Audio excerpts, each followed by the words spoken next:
reflexión a la proclamación de la pasión del Señor. Hoy, esta dominica, hemos tenido que hacer 2 bloques por la extensión de la liturgia del día y de la proclamación de la pasión del Señor.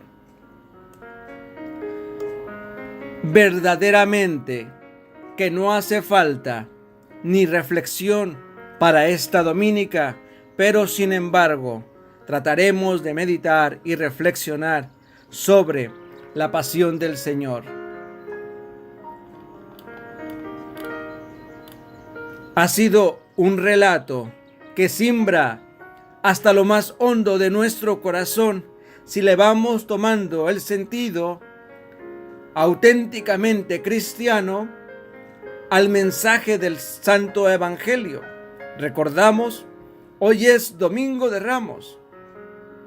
Domingo de Ramos y decimos de la entrada triunfal de Jesús a Jerusalén montado en un burrico. Estamos cantando el Hosana, bendito el que viene en el nombre del Señor, etcétera, y todo eso muy precioso.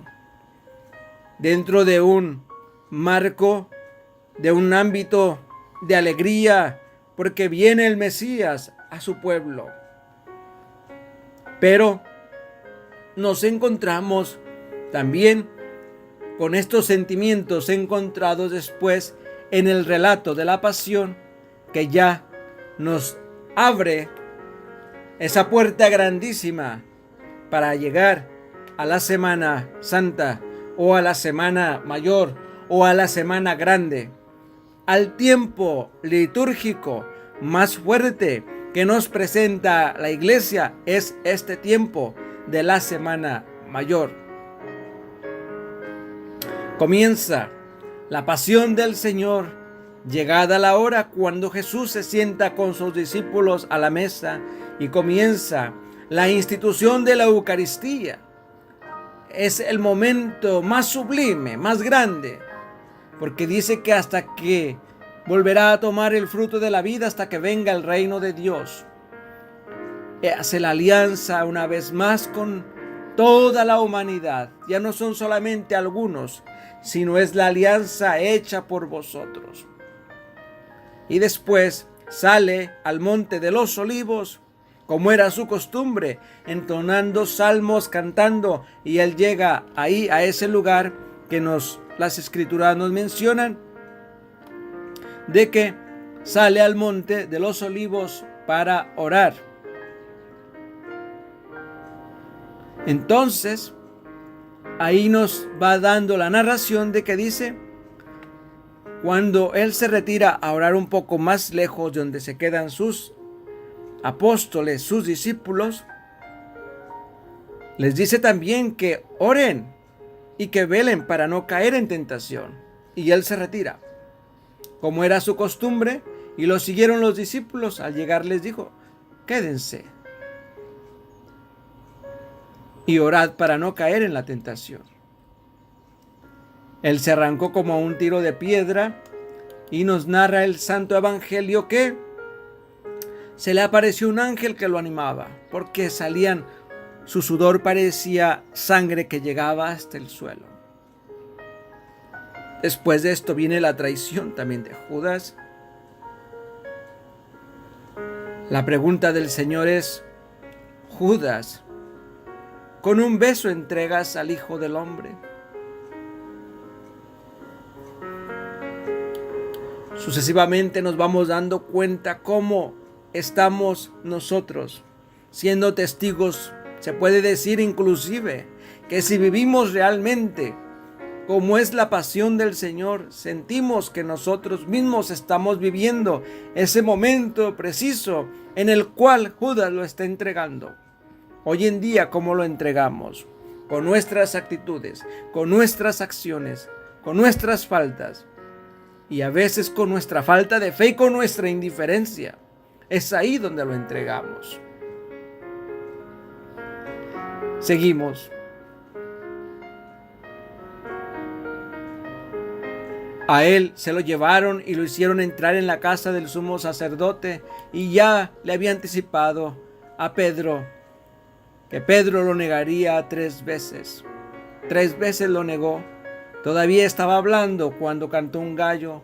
El Señor, volviéndose, le echó una mirada a Pedro, y Pedro se acordó de la palabra que el Señor le había dicho: antes de que cante el gallo me negarás 3. Y saliendo afuera, lloró amargamente. Yo me pregunto, ¿qué pasó por la mente de Pedro cuando el Señor voltea y lo ve? No dice nada Jesús. No hay un diálogo entre ellos. Pedro se recuerda, probablemente pensando en su interior, de que le había fallado al Señor. Pues él le había dicho: estoy dispuesto a dar la vida por ti. Pero en el momento de la prueba es difícil. Eso pasó con Pedro. Y lloró amargamente. Se arrepintió en ese momento y se acordó de lo que le había dicho a su Señor, de que él quería estar con él. Aunque todos te abandonen, yo no te abandonaré.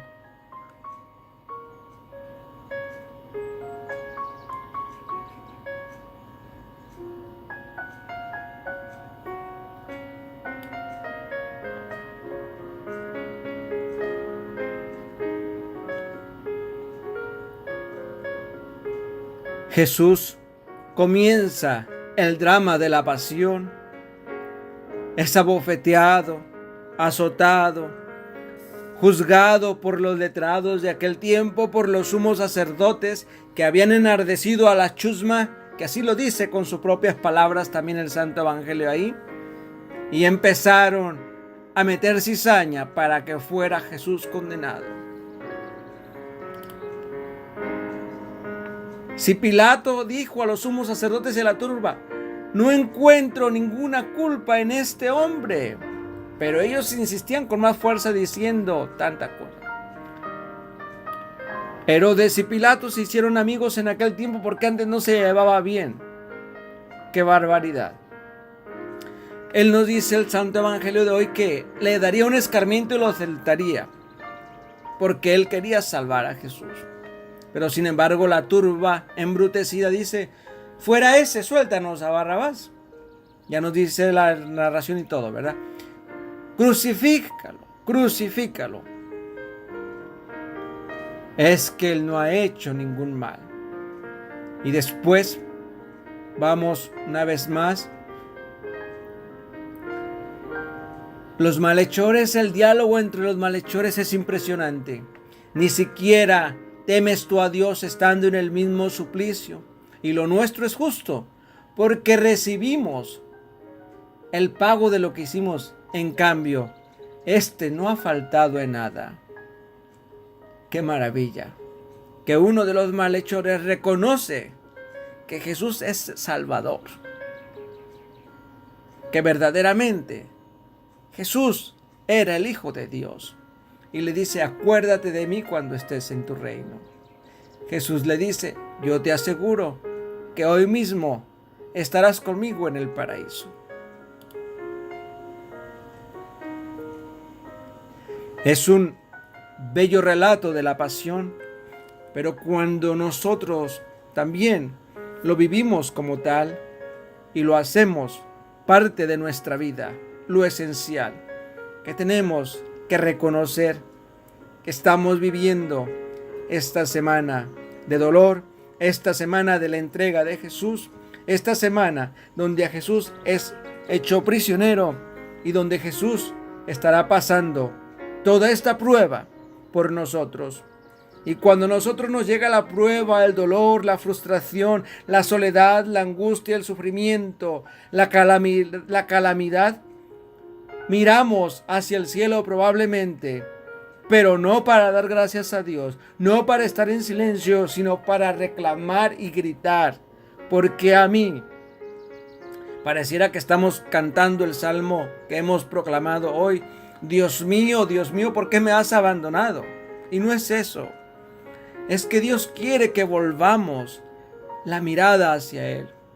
en un momento que regresemos a la casa del Padre, que tengamos esa verdadera conversión.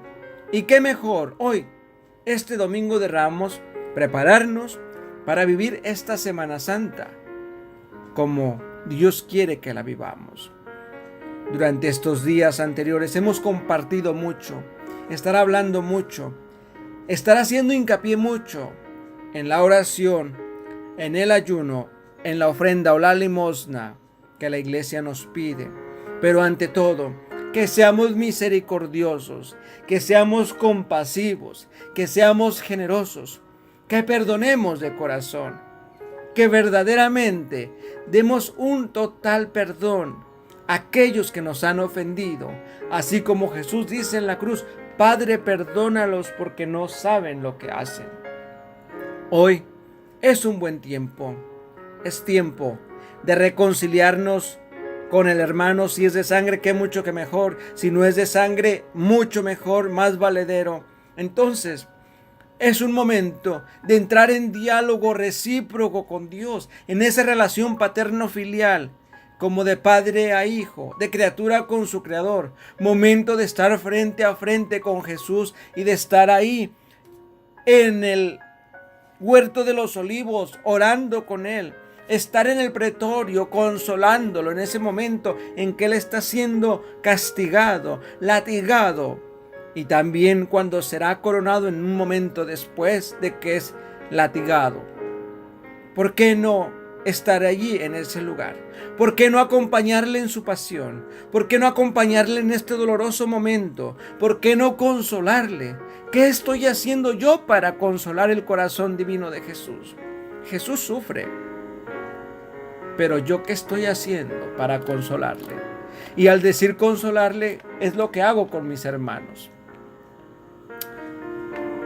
Yo quiero invitaros a todos y cada uno de ustedes a que haga un acto de reconciliación con nuestro Padre Dios, con nuestro Padre Celestial, y que verdaderamente pidamos perdón por las faltas pasadas de nuestra vida hasta hoy, hasta este momento. Y después entremos al huerto de los olivos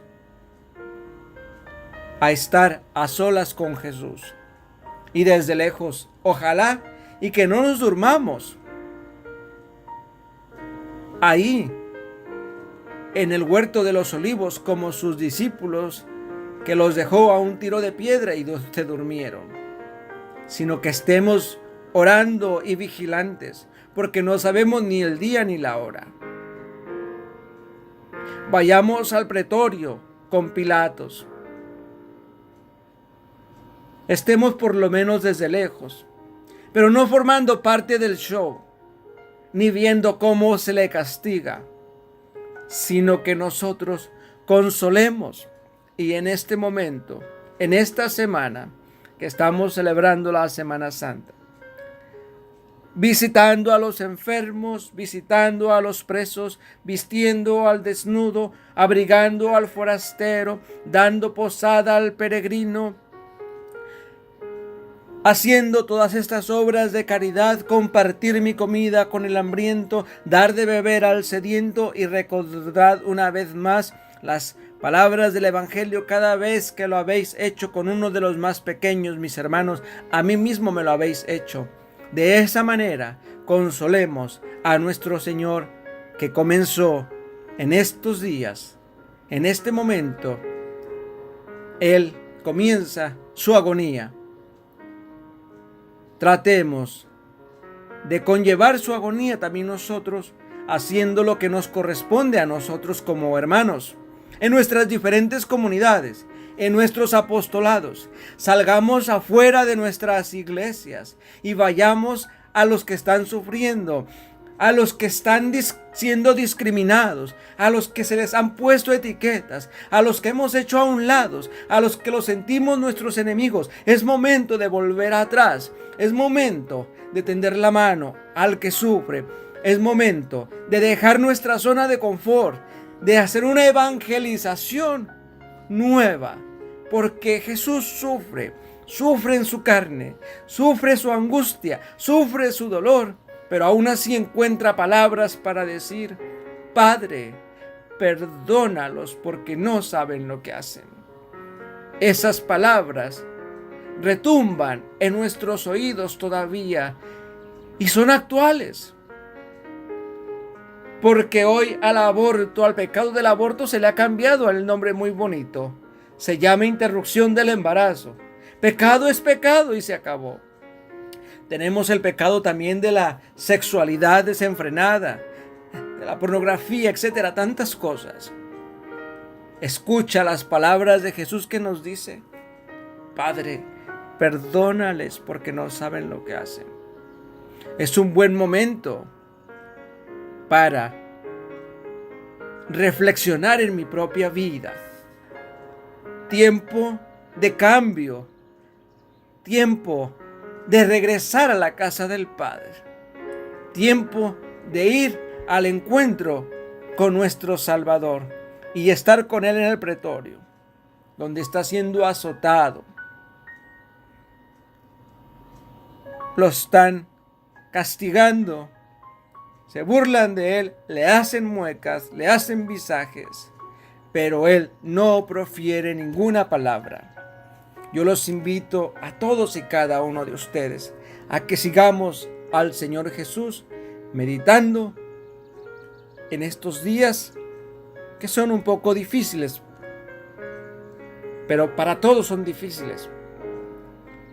Yo quiero pediros a todos vosotros que oréis por la Iglesia Universal, oréis por el Santo Padre, el Papa Francisco, también por nuestro Papa Emérito, cardenales, arzobispos, obispos, sacerdotes, diáconos, religiosas, religiosos y todo el pueblo de Dios, porque necesitamos una nueva evangelización, pero comenzando conmigo mismo.